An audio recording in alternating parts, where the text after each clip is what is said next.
Hello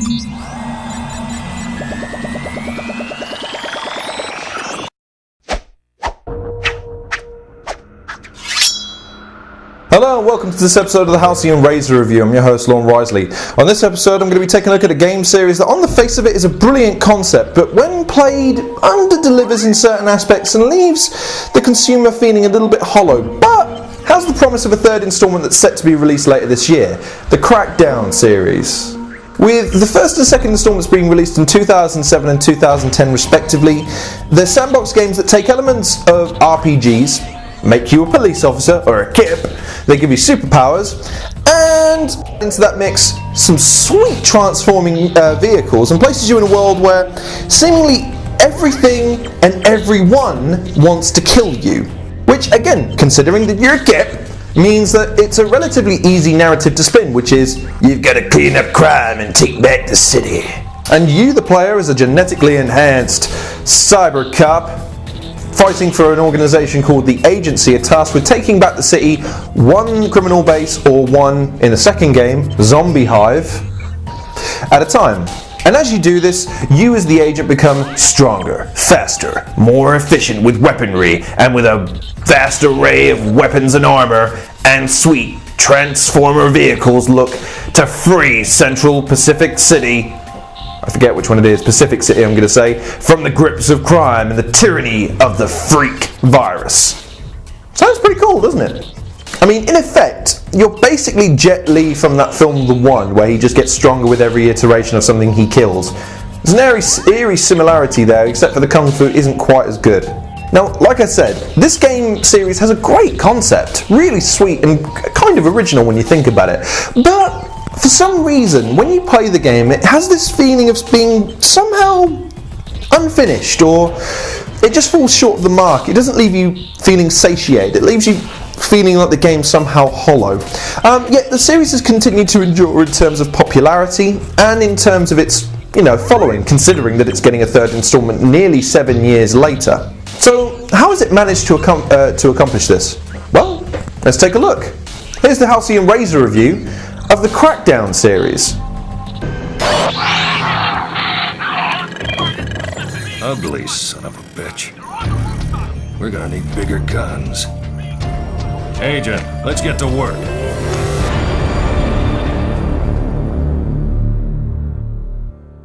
So let's kick things off with the aspect of the game that's going to dominate your experience from start to finish.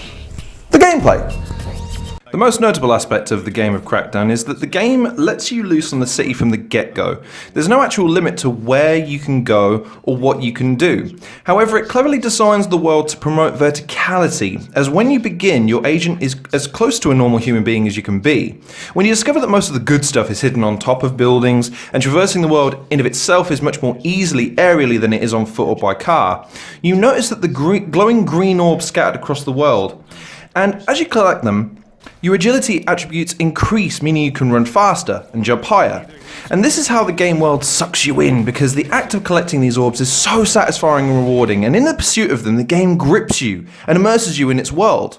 The reason for this is that while you're chasing these orbs, you'll come into contact with hostiles, and you'll be forced to fight them, which in turn increases your statistics in weapon proficiency and strength. And in traversing the world, you'll also encounter driving orbs, which again improve your driving stats. This is a great way of getting you invested in the game. However, it disguises the problem that I feel leaves every gamer with a sensation that the world has a feeling of somewhat being hollow, and that's the mechanics of the game itself. There's something about the lack of activities in the world when coupled with the controls feeling clunky, with examples being that the auto-lock of the guns is far too easy and robotic, making the running and gunning too easy at times. The jump being mapped to the sticks rather than controller buttons, making it hard to gauge how high you want to jump and pressing the button to use the jump properly, and the vehicles feeling like they have way too fast at times, meaning a lack of control. Add to this, there are no missions as such. You're free to take down the city in any order that you wish, but it is gradated in difficulty in the toughness and the number of the enemies in each area that you face, and they range from relatively easy to right off, how can they be that strong?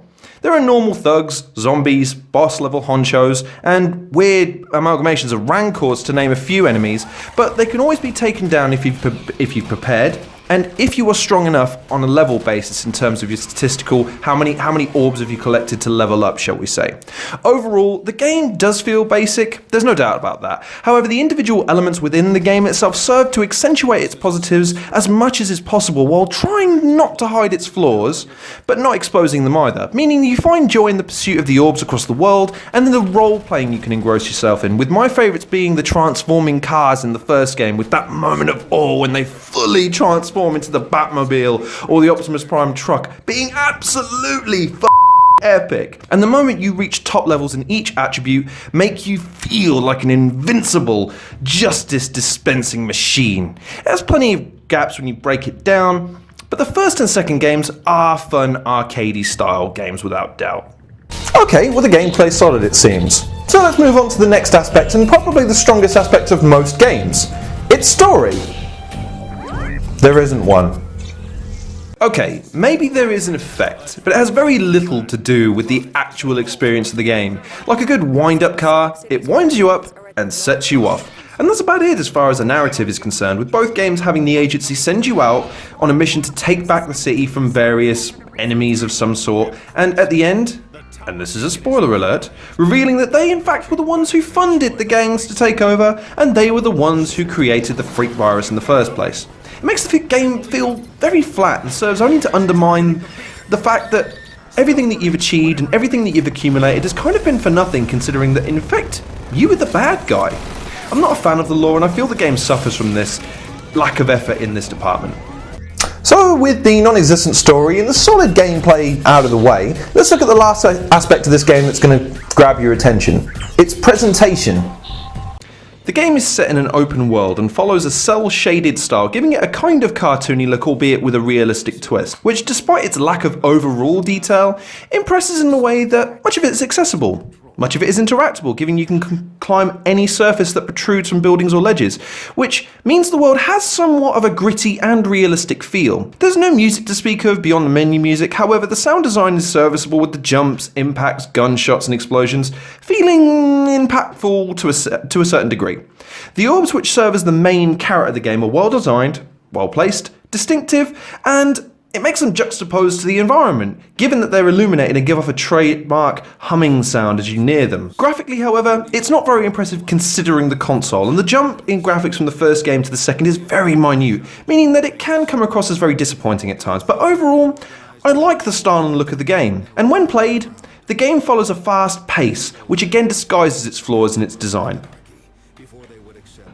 So, with all of the aspects of the game looked at, now to answer my original question, how has the game managed to endure in terms of its popularity? Well, I think the answer is pretty simple. It does the little things right, it gets the core elements of gameplay that most gamers yearn for correct, and it doesn't unnecessarily hold your hand in a direct way. So, letting you free reign around the city, upgrading to your leisure, while also giving you aspects of the gameplay far too easily, means that you never feel like you invest in a more direct way rather than it kind of giving you reasons for you to get invested. It's a very odd dichotomy of easy in some aspects, difficult in others.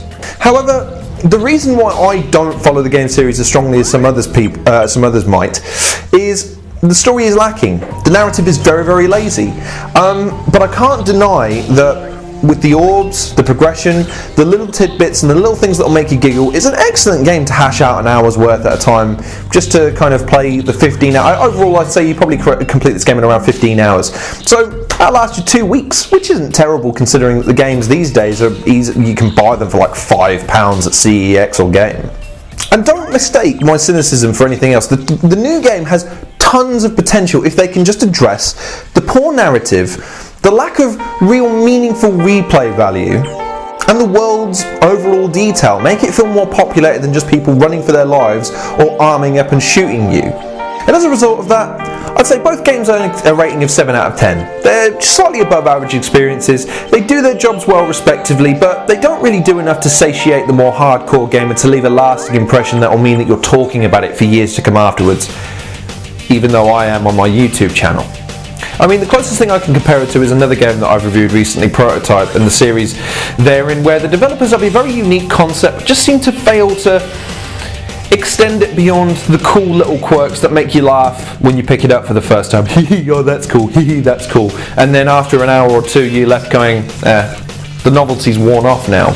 And my only other worry is that considering the lack of kind of real innovation from the first game to the second game in terms of its lack of progression, extended beyond getting a new suit, I'm not overly hopeful that this game is, this game series is going to be healthy after this third installment, considering that the biggest thing that they're touting is the building destruction mechanic, which in of itself sounds impressive, but when you learn you have to be online, the servers have to be at nominal capacity, and it has to have a computing power of a certain amount, otherwise you don't get that destruction aspect, a much diminished version. Again, it kind of doesn't speak volumes to what Crackdown's actually going to bring to the table next time.